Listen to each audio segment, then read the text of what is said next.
So as you just seen what that copper has just done, which is very ironic in it because it's one rule for them and one for us. No, it's not. We all follow the same rules, but I'll get into that bit of the video when we get into that bit of the video.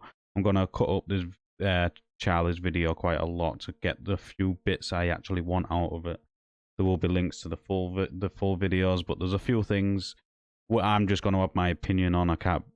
I am not going to put the law in because I have got videos about this in my archives, so if you want to find it, go ahead. But yeah, so we're just going to get straight into this. Vulcan continues. Nothing particularly law enforcement matey, except you're not allowed to hang out in the city centre and beg. It's not allowed, obviously. I think he's going to try and get into Tesco's now.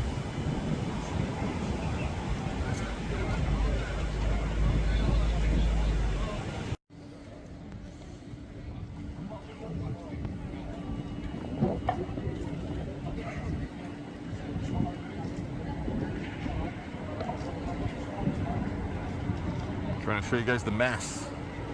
The mess!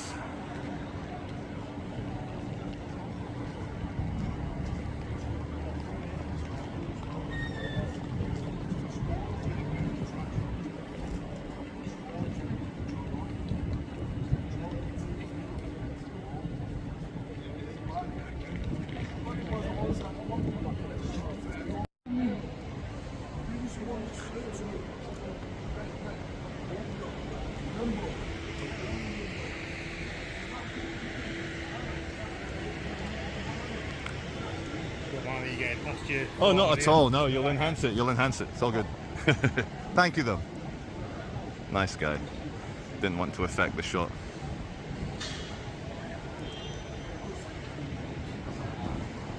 Okay, then, so my opinion on this Operation Vulcan is what he said it was. Whether we are moving homeless people on because they're not allowed to sit and beg in the town centres. There is an actual old law about begging. So, yes, there is a law what actually stops you from begging.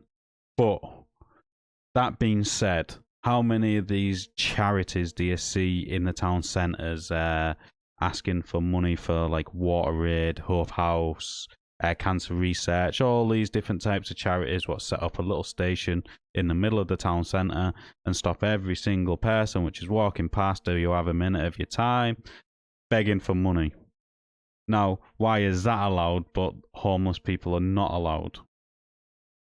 So that's the two-tier system straight away, because they're both doing the same thing, asking for money off people. Is it because one's a charity and one's... Well, the other one's basically a charity, isn't he? He might be homeless and he needs that money to help him get some food in his stomach, get some hydrate himself and stuff like that. So this is the two-tier system. I have made a video on obviously the laws about begging and that sort of stuff, and I've had the same opinion then. Why is it okay for charities to do it but not homeless people? You see it all of the time. I can go into my town centre now and there'll be 2 or 3 charity things dotted about where they're asking for money. And if you don't see them there, you'll see them inside the shops doing the exact same thing. My local Pets at Home has got one right at the door. So when you first walk in, they're asking for money for, I can't remember what charity, but one of the animal charities. You see it everywhere. But it's okay for that to happen, but not for the homeless to do it. Ask yourself that. Why is that?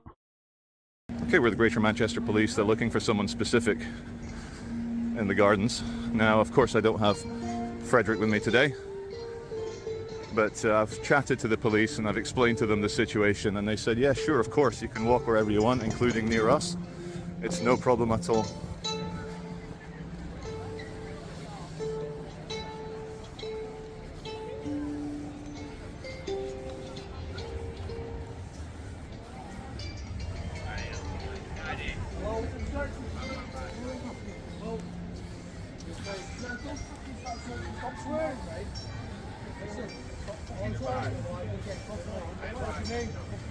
Okay then, so we'll start with section 5, public order, which this officer tells him to stop effing swearing. So he uses this exact same language that this person uses. And he says, we will lock you up first.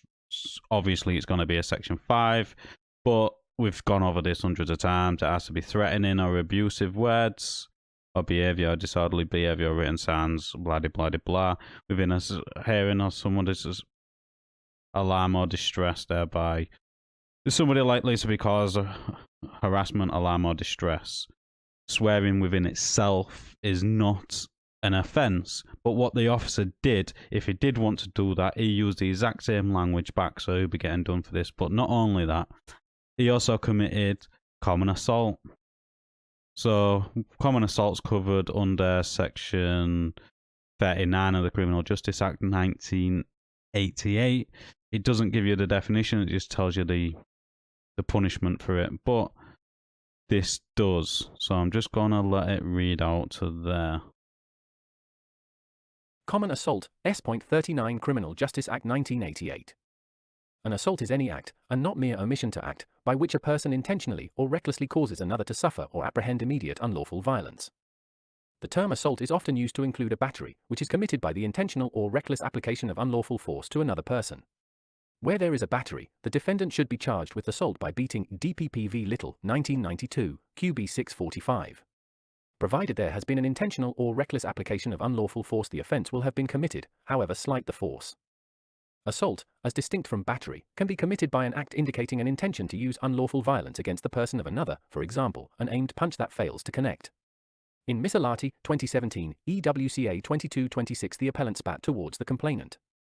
The appeal court confirmed that although there was no actual violence, spitting is an assault whether it makes contact with the victim or causes fear of immediate unlawful physical contact. Guidance on potential defences is set out in the separate legal guidance Self-Defence and the Prevention of Crime. A person may use such force as is reasonable in the circumstances for the purposes of self-defence, defence of another, defence of property, prevention of crime, or lawful arrest. An element of the offence of common assault is lack of consent, so that the prosecution may, where it is a live issue, have to establish that the offence was committed without consent. However, a lack of consent can be inferred from evidence other than the direct evidence of the victim, CPS v. Sharby, 2009, EWHC 2754, admin. Most of the physical contacts of ordinary life are not actionable because they are impliedly consented to by all who move in society and so expose themselves to the risk of bodily contact. Collins v. Wilcock, 1984, 1 WLR 1172. Common assault is a summary offence. However, if the requirements of Section 40 of the Criminal Justice Act 1988 are met, it can be included as a count on an indictment. Special considerations apply to common assault where the defence of reasonable punishment of a child falls for consideration. See the reasonable punishment of a child section below.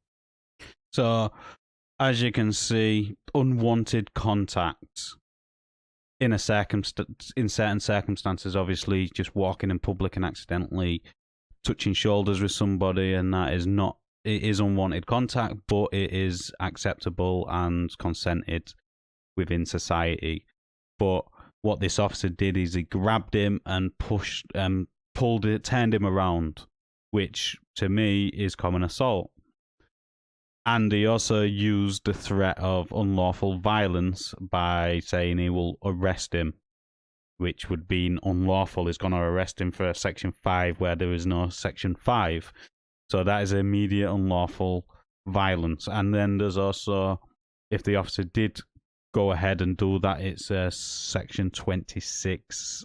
I can't remember what it is, but basically abusing his powers in his duty unlawfully, basically. I'm not going to pull that up at the minute because this has gone on for like 5 minutes, so I'm just going to end it there and let the rest of the video play out, and then, yeah. It's the guy from yesterday.